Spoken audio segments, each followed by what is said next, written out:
ये है जो डिस्ट्रीब्यूशन है, देख सकते हो आप। जैसे 2023 का जो पेपर हुआ था EMRS PGT, वहाँ पे 50% क्वेश्चन बायोलॉजी से आए थे, टीचिंग एप्टीट्यूड से 6.7% क्वेश्चन था, ICT से 6.7% है, रीजनिंग से 13.3% है, मतलब इन सबसे थोड़ा सा वेटेज ज़्यादा है, GS से 5.3% थे, हिंदी 6.7, इंग्लिश 6.7, NEP 2020 से 4.7% क्वेश्चन थे। ठीक, सिलेबस के पॉइंटर में क्या लिखा है, वहाँ लिखा है नेशनल एजुकेशन पॉलिसी 2020, इससे आगे कुछ नहीं लिखा है। टोटल 7 क्वेश्चंस आए थे, 7 क्वेश्चंस, और उन्हीं को अब हम सॉल्व करेंगे। ये है question, students and teachers holistic advancement through quality education, सार्थक का फुल फॉर्म है, इज एन, ये तो सारा डिटेल दिया हुआ है, indicative and suggestive NEP implementation plan same रहेगा, लीगल हायर स्कूल या फिर टेक्निकल एजुकेशन, करेक्ट आंसर क्या आएगा। ये अगर आप देखोगे कि government of India ministry of education पे दिया हुआ है, ये department of school education and literacy has developed, school education and literacy has developed N indicative and suggestive NEP implementation plan for school education, जिसको हम बोलेंगे सार्थक। ठीक, तो क्या यहाँ पे लीगल हायर स्कूल या टेक्निकल, तो करेक्ट आंसर क्या आएगा इनमें से, स्कूल एजुकेशन, यानी कि थर्ड। ठीक, वही यहाँ लिखा हुआ है। अगला क्वेश्चन क्या है कि according to NEP 2020 by which year gross enrollment ratio GER in higher education including vocational education is to be increased to 50%। तो यहाँ पर करेक्ट आंसर क्या आएगा, तो करेक्ट आंसर आएगा 2035 अगर यहाँ पे क्वेश्चन होता कि अकॉर्डिंग टू NEP 2020, जो कि नेक्स्ट टाइम पूछ सकते हैं, by which year GER in let's say higher education, ये new policy aims for universalisation of education from preschool से सेकेंडरी लेवल, अगर पूछते कि from preschool to secondary level with the 100% GER by which year, तो correct answer क्या होता in school education. अगर school education पूछेंगे तो बाई 2030 आंसर होगा, जो कि नेक्स्ट टाइम पूछ सकते हैं। ठीक, तो इसीलिए जानबूझ के यहाँ पे सोल्यूशन में इसको पहले लिख दिया है। ये दोनों अपने आप में एक स्टेटमेंट है, जैसे ये GER in higher education to be raised to 50% by 2035, ये एक क्वेश्चन था जो कि अभी आपने देखा ऊपर, यही सेम क्वेश्चन है। और ये 100% GER अगर पूछेंगे स्कूल एजुकेशन में प्री स्कूल टू सेकेंडरी, तो यहाँ पे 2030 होगा। डेडलाइन याद रखना है, बाकी आपका काम हो जाएगा। उसके बाद यहाँ पे which of the following are recommendations of NEP 2020 about nurturance and support of gifted students and students with special talent, तो करेक्ट आंसर क्या आएगा, allowing specialisation in education of gifted children in BEd programme, सही है। Education of gifted students at specific centres only, ध्यान रहे जब भी कभी ओनली वगैरह लिखा आता है तो थोड़ा सा आपको डाउट में आप उसको रख सकते हो। ठीक, तो यहाँ पे ये नहीं होगा, ओनली नहीं होगा, स्पेसिफिक सेंटर्स में ही नहीं होगा, बाकी जगह भी हो सकता है। Institution of the country use merit based results of the national and international olympiad, तो A और C करेक्ट है। तो यहाँ पे पहला सही है, सिर्फ B लिखा है, ऑल 3 लिखा है, A भी लिखा है, इनकरेक्ट हो जाएगा।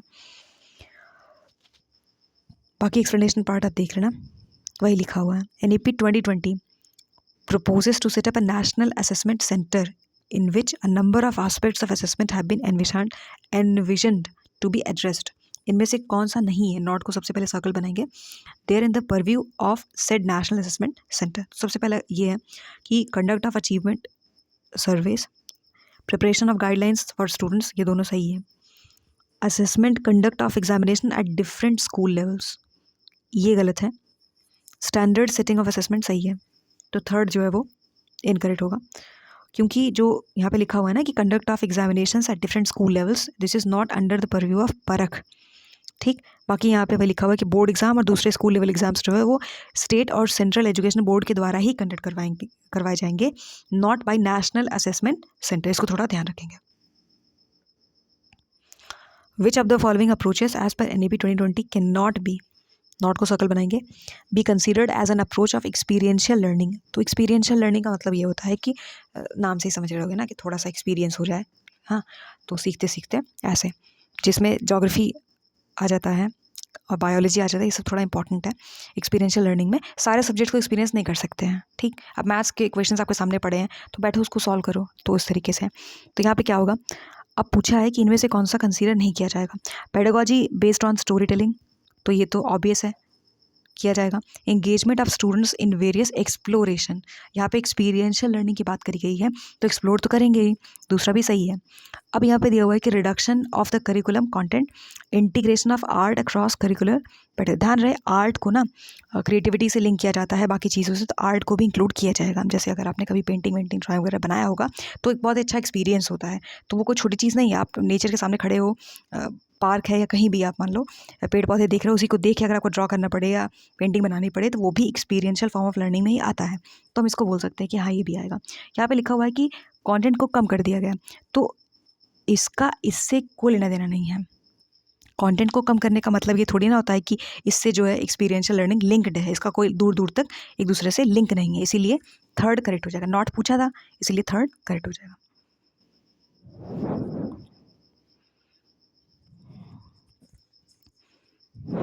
ये यहाँ पे जो NEP 2020 का डॉक्यूमेंट है उसमें आप देखोगे लिखा हुआ है, ये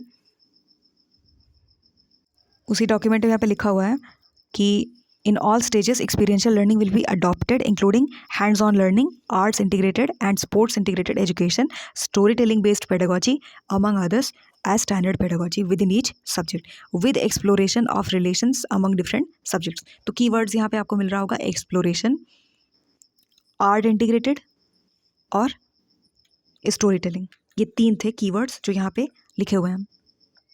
ये देखिए आप, ये यहाँ पे क्या लिखा हुआ है, ये है स्टोरी टेलिंग, ये है एक्सप्लोरेशन, ये है आर्ट इंटीग्रेशन। ठीक, तो उसी डॉक्यूमेंट से क्वेश्चन बनाया गया होगा।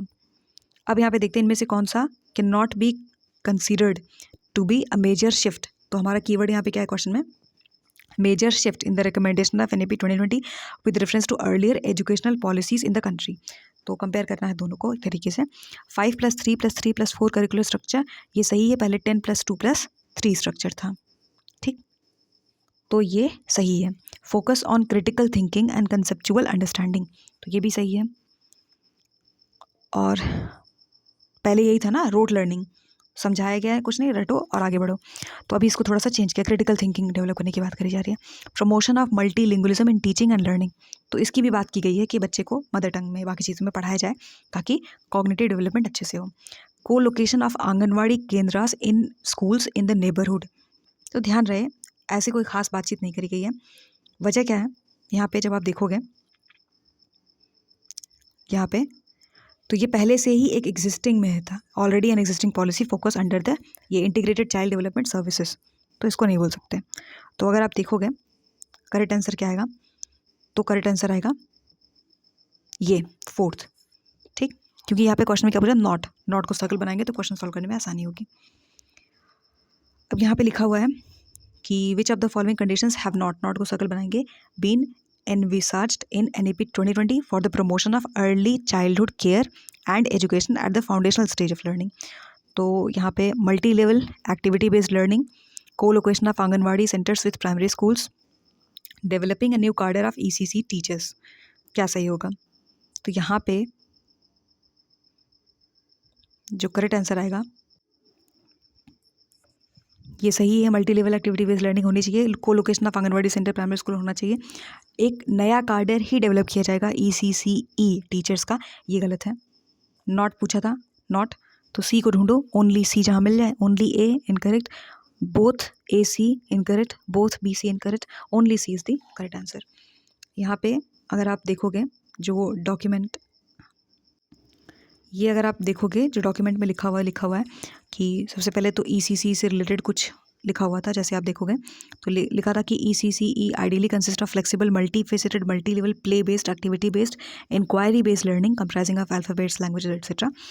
और उसके बाद यहाँ पे जब थोड़ा सा आगे पढ़ोगे तो लिखा हुआ था, ये लाइन आप देखो कि expanded and strengthened the system of early childhood education institution, तो मतलब ये है ना कि सेपरेट करके कुछ नहीं बनाया जाएगा, एक्सपैंड किया जाएगा, स्ट्रेंथन किया जाएगा, कंसिस्टिंग ऑफ जैसे कि आंगनवाड़ी को लोकेटेड विथ प्राइमरी स्कूल्स, ये प्री प्राइमरी स्कूल्स, ये स्टैंड।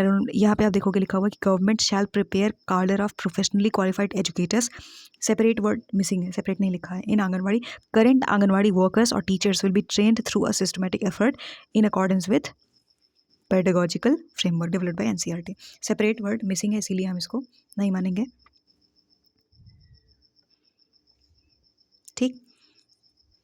ये, तो ये पूरा कंप्लीट हो गया। तो इसको ठीक, तो ये है सिलेबस के पॉइंटर में सिर्फ इतना लिखा हुआ है कि टोटल 7 क्वेश्चंस आए हुए थे कि NEP 2020। तो इस पोर्शन को आप कैसे पढ़ सकते हो, 50-60 पेज का डॉक्यूमेंट है। NEP 2020 का PDF ईजिली आपको मिल जाएगा बाकी जगह पे, गूगल पे, बाकी जगह। तो उसको आपको पढ़ना है, पढ़ते टाइम ये सारे PYQs आपके माइंड में होने चाहिए, फिर उनके आप माइंड मैप बना सकते हो और उसी से ही सारे क्वेश्चन आपके सॉल्व हो जाने चाहिए। ठीक, तो इस लेक्चर का अगर कोई PDF चाहिए तो आप कम्युनिटी पोस्ट देख लेना, वहाँ से आपको टेलीग्राम पे जाओगे तो लिंक